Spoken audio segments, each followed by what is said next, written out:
Hello friends, tonight we'll be making these dark chocolate bleeding cupcakes with a ganache drip frosting accented with a white chocolate web.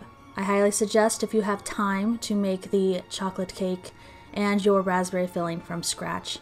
But for the sake of time, I'm going to use some packaged ingredients. First, I found this dark chocolate fudge cake mix. Next, I'm using a seedless raspberry jam.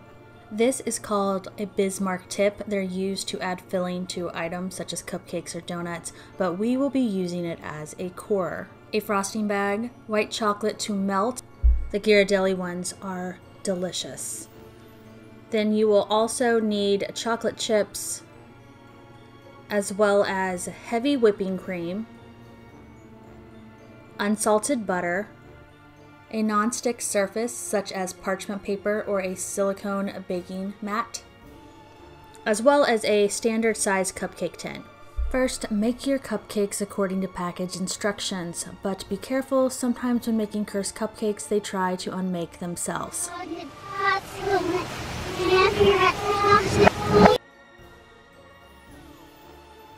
Next, melt your white chocolate to a pretty runny consistency.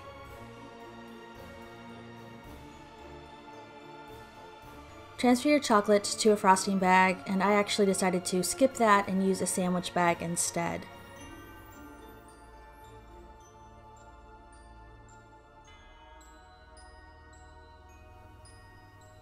Snip the end off in a very small point.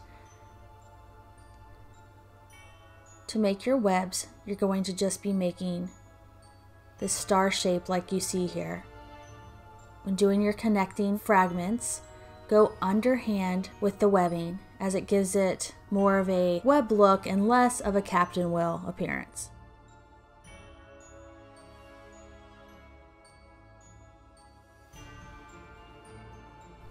The neater you try to make these, the worse they will look. Be messy, make mistakes, and just let them happen.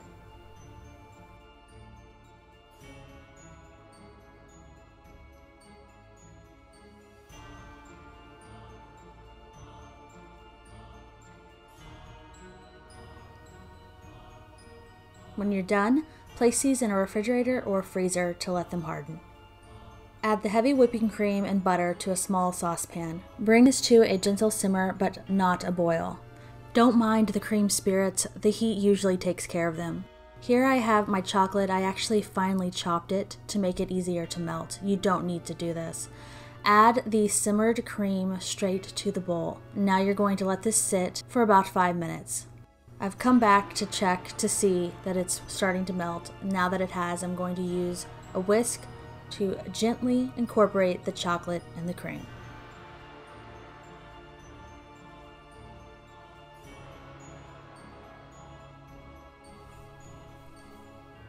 The raspberry jam is thick, so I added it to a bowl and gave it a really good stir until it had the desired consistency. Yum! So now I'm going to take that Bismarck tip, the wide end, and you're going to use this to core the center of your cupcake.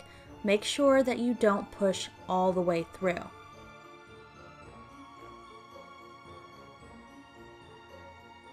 Pop out the top piece and set it aside. You're going to want to save these.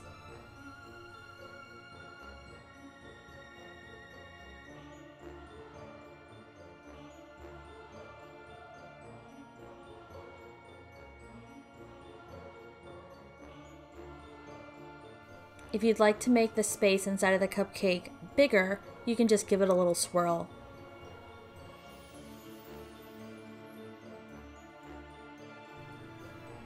Gently spoon in your raspberry filling, taking it almost all the way to the top.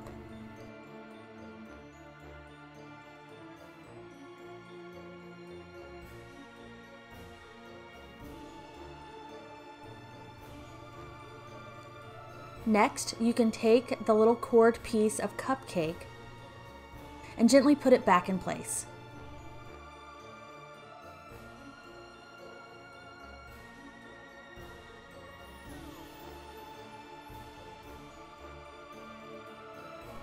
The ganache has been sitting while I did the cupcakes, so now I'm giving it a good stir. Place your cupcakes on top of a cooling rack and place that on top of a pan. This way you can collect the spillover ganache and use it for later. All you need to do is take a spoonful of ganache and gently let it flow over the top of your cupcakes. Here I'm giving each of them 2 to 3 coats. Then we're going to let it harden in the refrigerator for about 30 minutes.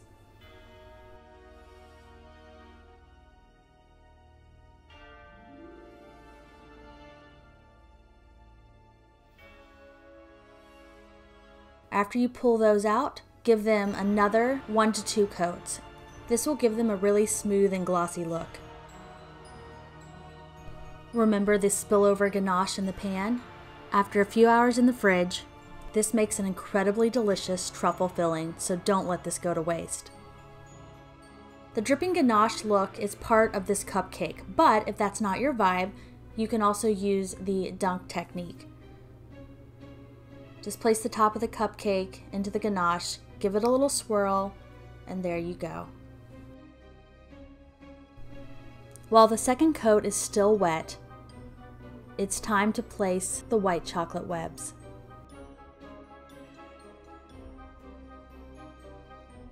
You can place these however you like. I placed some of them dead in the center, some of them off center, some of them pushed in. You get the idea.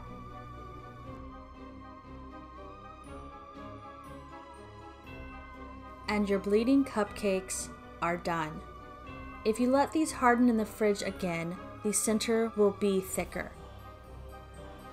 Closer to room temperature will give you more of the bleeding effect.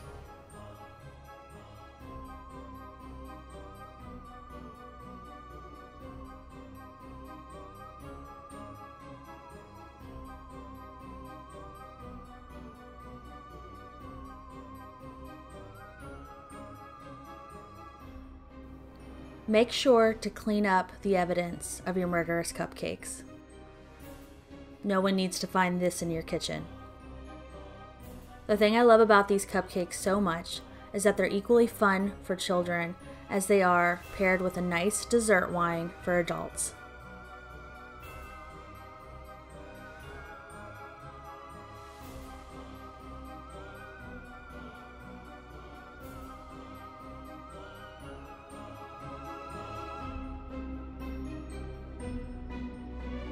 If you enjoyed this recipe, please like this video and consider subscribing. Thank you for watching. Enjoy the season.